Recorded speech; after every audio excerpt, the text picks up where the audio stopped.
Challenge for day 3। आज हम failures की बात करने वाले हैं। बार बार मैं गिर जाता हूँ, फिर कोशिश करता हूँ, फिर थक जाता हूँ, फिर गिर जाता हूँ। कितना मुश्किल है कामयाबी को पाना, कितना मुश्किल है आगे बढ़ना, कितना मुश्किल है बार बार हार कर भी जीतने की फिर उम्मीद लगाना। इमेजिन करिए कि दो आदमी हैं जिनको इस तरह से एक पहाड़ की चोटी पर चढ़ना है। अगर ये पहाड़ है आपके सामने, तो अगर एक आदमी इस तरह से चढ़ेगा तो दूसरा आदमी इस तरह से चढ़ेगा और दोनों को पहुंचना है इस पहाड़ की चोटी पर।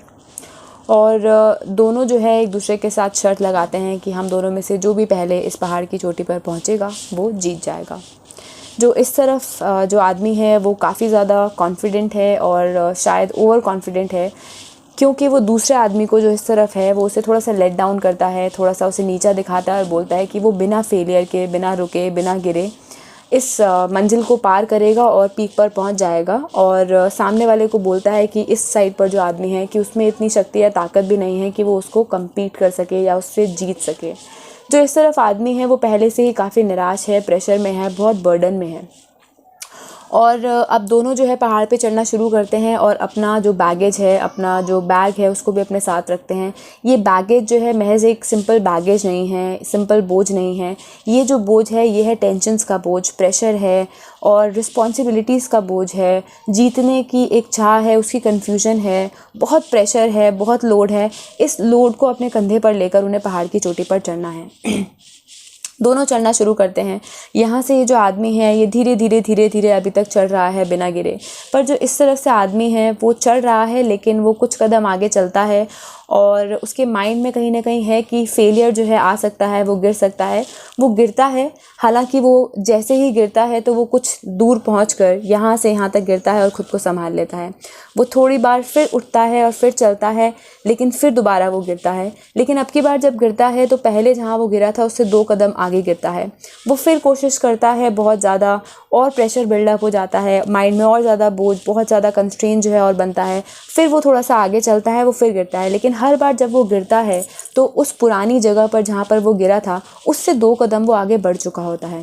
दूसरी साइड जो आदमी है वो लगातार चढ़ता जा रहा है और कंटिन्यूएशन में सामने वाले इस आदमी को जो इस तरफ है उसको नीचा दिखाता है, उस पर मौकरी करता है, मजाक उड़ाता है कि वो बार बार गिर रहा है और उसे बार बार कोशिश करनी पड़ रही है।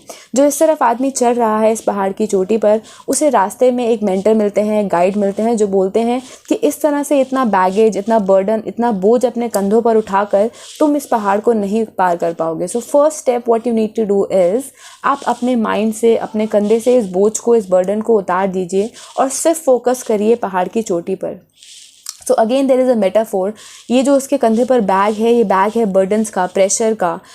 ये डर है कि वो जीत नहीं पाएगा। वो सारे बर्डन, सारे प्रेशर्स को अपने कंधे से उतार कर वहीं पर गिराता है और उसका ध्यान अब सिर्फ इस पहाड़ की चोटी पर है। वो फिर कोशिश करता है, फिर आगे बढ़ता है, फिर थोड़ा सा गिरता है, फिर करता है। और वो जो मेंटर हैं उसको एक चीज़ और समझाकर बोलते हैं कि हमेशा याद रखना कि आपका कंपटीशन किसी से नहीं है, सिर्फ अपने आप से है। इतना ध्यान रखो और आगे बढ़ते चलो। धीरे धीरे जैसे ही ये इंसान पहाड़ की चोटी पर पहुंचने वाला होता है, वो देखता है कि इस तरफ से जो इंसान चल रहा है वो भी पहाड़ की चोटी पर पहुंचने वाला है।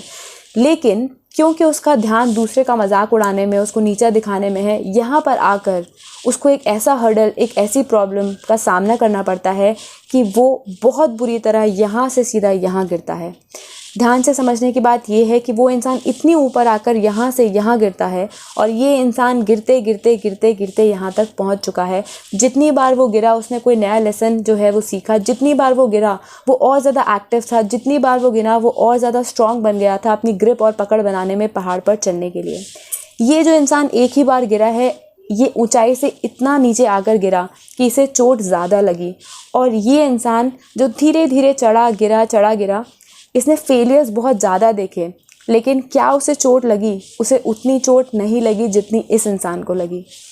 सो अगर आपको अपनी लाइफ में कुछ अचीव करना है, अगर आपको अपनी लाइफ में कुछ बड़ा काम करना है, या फिर बार बार आपकी लाइफ में फेलियर्स आते ही जा रहे हैं, सो उन फेलियर्स की वजह से अपने माइंड में प्रेशर या बर्डन को मत रखिए। पहली चीज़ आपको ध्यान रखिए, जो चैलेंज है आज का डे 3 का, वो यही है कि हम किसी से भी compete नहीं करेंगे। हमारा कंपटीशन सिर्फ और सिर्फ अपने आप से होना चाहिए। हेल्दी कंपटीशन होना बहुत ज़रूरी है, जिसमें हम टीम्स में काम करते हैं, चैलेंजेस को पूरा करते हैं। लेकिन जेलेसी से, ईर्ष्या से या किसी को देखकर परेशान होना कि वो जीत रहा है मैं हार रहा हूँ, this is bad. So always set a competition for yourself, be a competition to yourself, not to others. Secondly, आपको जब भी कोई काम करना है तो आपको सारे प्रेशर, सारे बर्डन को हटाकर करना है, so that you have a creative mindset, you have a mind which is free of any problem and tension. इस तरह से आप बहुत ज़्यादा फोकस कर पाएंगे अपने विजन पर. थर्ड चैलेंज या थर्ड पॉइंट जो आपको ध्यान रखना है, it's always good to get failures. छोटे छोटे फेलियर्स रास्ते में आना बहुत ज़्यादा अच्छा है. अगर हम एक बहुत बड़ा फेलियर है, एक बहुत बड़ी छलांग मारकर पीछे गिरें जिसमें चोट ज़्यादा लगेगी, जिसमें रिस्क ज़्यादा है, तो फेलियर्स जो है उनको वेलकम करिए. जिसको जितने ज़्यादा फेलियर्स का सामना करना होता है उतना ज़्यादा एक्सपीरियंस, उतनी ज़्यादा स्ट्रेंथ, उतना ज़्यादा स्किल्स, उतना ज़्यादा नॉलेज और अवेयरनेस जो है आपको मिलती है. So failures are actually the blocks that helps you to grow slowly and gradually. आज का यही चैलेंज है डे 3 का. आपको किसी से कंपटीशन नहीं करना है, आपको फेलियर्स को वेलकम करना है और ज़्यादा दूर जाकर पीछे गिरने से अच्छा है छोटे छोटा ब्रेक लेकर, छोटे छोटा फेलियर देखकर हम एक बड़ी छलांग मारे और आगे पहुँचे और पहाड़ की चोटी तक पहुँचे. मिलेंगे हम डे 4 के चैलेंज के साथ बहुत ही जल्दी. Thank you so much.